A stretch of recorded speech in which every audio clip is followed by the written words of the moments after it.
just working on here just before I got on the call with you is this idea of contact phobia, that we're scared to be touching people. It's a proximity phobia, that we don't want to touch things anymore. And they said something in the airline webinar that said that this idea of creating a contactless process from curb to gate.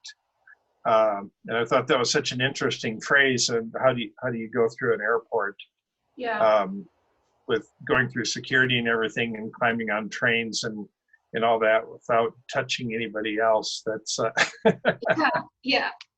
And so do we have this contactless notion of making our homes that way or not?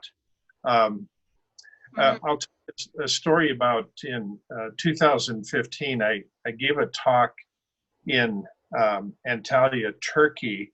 The Turkish Post, which is their postal service, invited me to come over there. They have an annual convention in Turkey where they have the heads of the postal services from all over the country, all over the world, to come there. And they wanted me to talk about the future of the postal industry.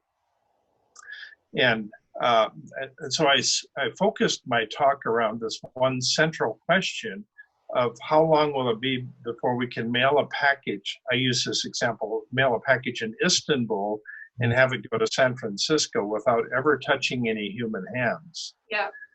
Which I think is such an interesting question. When we put information into the internet, it gets routed and round and comes out over here. How long before we can put a package into a postal service and it gets routed and around and comes out over here? Yeah. So it actually makes sense in my mind, but it seemed like science fiction when I was talking about it there. So automation is working its way through the whole system. But the automation breaks down in different places. So then I talked about how different areas of the Postal Service is automated and where it is automated and where it isn't automated. And the key thing that nobody had was an overarching vision for something global that would work on that scale. So that gets into this whole touchless, contactless world that we're into. And so are we going to do that with our homes? Are we going to try to, if anything new comes into the house, is it considered a foreign body that we have to somehow sanitize? And then if we stay in a hotel, or if we get into a cruise ship cabin, does it have to have some seal of certification? Do we have watches that tell us if this is a clean environment? Does it signal us if it's bad? And how great is that phobia? Is that are we going off the deep end? And so we have to ask all these questions, and then kind of gets into this level of morality. If our friends don't share our same concern about cleanliness and everything, are they bad? Do we vote them off the island because they don't share our same as us? Yeah.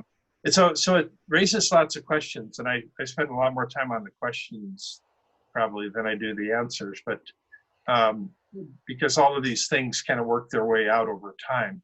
Mm-hmm. So much of the world was based around this idea of close proximity, so we could share enthusiasm. You go to a comedy club, they purposely cram people together so that if one person starts laughing, it's infectious and causes all the other people. And it's the same with concerts and football games, basketball games. They want people purposely to be close together so they can get involved into the spirit of the event. Now suddenly bad. And so now we're rethinking everything. And part of the call with the airline industry, they were asking the question, do we now leave all the center seats permanently empty? which I'm in favor of that actually. So, but from an economic standpoint, that just doesn't work for the airline industry. Yeah. So. Yeah.